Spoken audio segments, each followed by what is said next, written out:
wabarakatuh. Apa khabar saudara-saudari sekalian? Selamat mengikuti Sembang Santai Apa Kes Tu. Baik, hari ini saya akan menjawab soalan yang dikemukakan oleh sahabat kita. Dan sebelum itu, biarlah saya jelaskan sedikit berkenaan dengan mas kahwin. Apakah itu mas kahwin?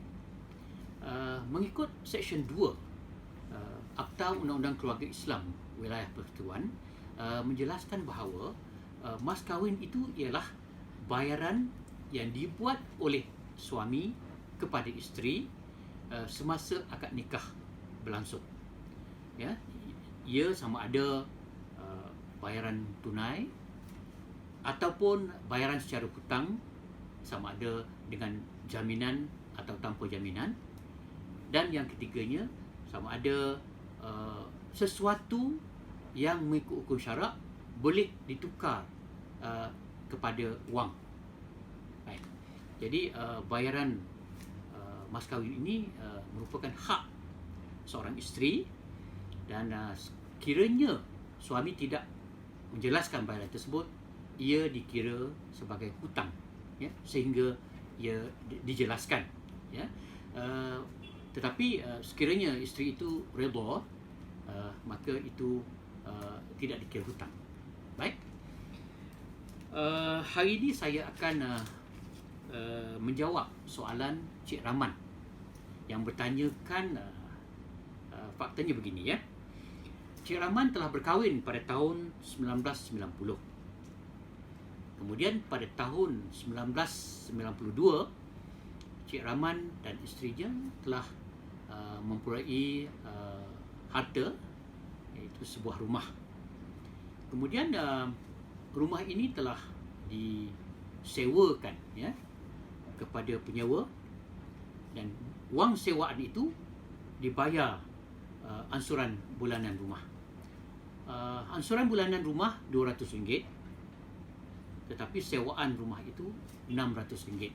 Jadi maknanya ada perbezaan RM400.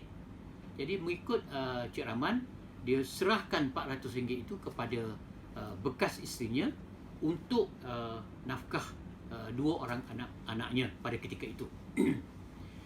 Dan pada tahun 2000, jodohnya tidak panjang, Cik Rahman telah menceraikan isterinya, dan isterinya telah berkahwin lain lah. Dan hasil perkahwinan yang baru, isterinya mendapat seorang anak. Walau bagaimanapun, hubungan Cik Rahman dengan bekas isterinya baik, ya, dan selalu ada komunikasi berkaitan dengan rumah itu. Dan pada tahun 2019, Cik Rahman dan isterinya bersetuju untuk menjualkan rumah tersebut, dan hasil jualan itu dibagikan sama rata, iaitu 50-50. Jadi dengan persetujuan itu, Cik Rahman telah mencari buyer, mencari pembeli, dan satu perjanjian jual beli telah pun dibuat, di mana 15%, ya, daripada harga jualan telah pun diserahkan kepada Cik Rahman dan bekas isterinya, dan mereka telah membagikan wang tersebut sama rata. Walau bagaimanapun, pada tahun 2020 bulan Januari, bekas isteri Cik Rahman telah meninggal dunia. Jadi selepas bekas isteri Cik Rahman meninggal dunia, suami baru bekas isteri Cik Rahman ini telah bertindak, ya, mengambil semua harta-harta hak milik dan barang-barang hak milik bekas isterinya itu, dan ingin memiliki kesemuanya tanpa menyerahkan kepada waris-waris yang lain. Jadi ini menimbulkan masalah bagi Cik Rahman, kerana penjualan harta sepencariannya di peringkat pertengahan, iaitu SMP, iaitu perjanjian jual beli telah pun dibuat, tetapi wang keseluruhannya belum diperoleh lagi. Jadi memandangkan bekas suami suami kepada bekas isteri Cik Rahman ini ingin mengambil semua harta tersebut, Cik Rahman menjadi amat risau dan ingin bertanya, adakah dia mempunyai hak ke atas harta tersebut yang merupakan harta sepencarian. Pertama, yang kedua, bagaimana untuk mengendalikan kes tersebut.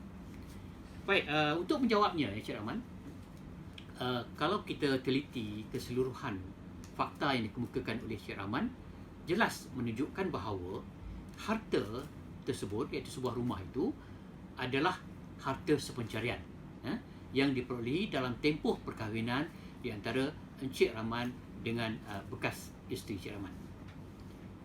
Satu. Yang kedua, mengikut fakta juga, bekas isteri Cik Rahman telah bersetuju untuk membahagikan wang jualan rumah tersebut secara sama rata di antara Cik Rahman dan bekas isteri Cik Rahman. Ini jelas ya. Baik. Dan yang ketiga, Cik Rahman ada hak, memang ada hak ke atas harta tersebut. Jadi nasihat saya ialah Cik Rahman harus memfailkan kes ini ke mahkamah untuk menuntut harta sepencarian. Dan semasa perbicaraan nanti, Cik Rahman kemukakan fakta yang Cik Rahman sebut tadi, iaitu rumah itu dibeli oleh Cik Rahman dengan menggunakan nama isteri. Baik, satu. Yang keduanya, segala pembayaran yang dibuat itu, dalam pembelian itu dibuat oleh Cik Rahman, dan ansuran bulanan rumah itu ialah diambil daripada wang sewaan. Baik. Jadi Cik Rahman harus mengumpul semua dokumen tentang pembayaran, tentang pembelian rumah tersebut untuk dikemukakan di mahkamah nanti. Dan Cik Rahman juga harus kemukakan saksi yang mengetahui tentang keadaan ini, terutamanya tentang wujudnya perjanjian di antara Cik Rahman dengan bekas isteri semasa ingin menjual rumah tersebut, iaitu tentang pembahagian 50-50, iaitu pembahagian sama rata itu.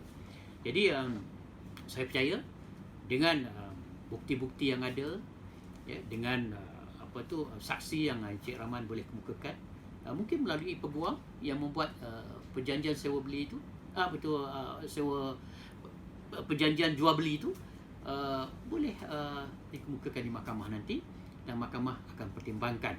Dan ini jelas peruntukan undang-undang di bawah Seksyen 122, Seksyen 122, Subseksyen 2, di mana mahkamah akan mempertimbangkan tentang sumbangan masing-masing dalam pembelian rumah tersebut, kemudian apa-apa hutang jika ada, dan begitu juga keperluan anak-anak yang belum dewasa daripada perkahwinan jika ada. Jadi mahkamah yang pentingnya, mahkamah akan melihat kepada sumbangan yang diberikan oleh pihak-pihak. Dalam hal ini sumbangan Cik Rahman dalam pembelian rumah tersebut. Dalam kes ini, memandangkan bekas isteri Cik Rahman telah pun meninggal dunia, jadi terdapat harta pusaka di situ. Maknanya mahkamah akan menentukan bahagian Cik Rahman, dan juga bahagian bekas isteri. Jadi bahagian Cik Rahman akan Cik Rahman dapat, dan bahagian bekas isteri itu akan diperolehi oleh waris-waris yang ada. Jadi waris-waris akan menentukan pembahagian itu mengikut faraid lah, mengikut faraid. Maknanya bekas suaminya dan anak-anaknya dengan hasil perkahwinan dengan Cik Rahman, dan juga hasil perkahwinan dengan suami yang baru. Maknanya anak-anak itu akan memperolehi harta pusaka daripada bekas isteri Cik Rahman. Jadi jelaslah di sini bahawa Cik Rahman ada hak sebahagian daripada wang jualan rumah tersebut sebagai harta sepencarian. Baik, saya rasa itulah jawapan saya, dan insyaAllah kita akan berjumpa lagi di lain masa. Jangan lupa untuk subscribe, like dan share video saya ini. InsyaAllah kita jumpa lagi. Assalamualaikum warahmatullahi wabarakatuh.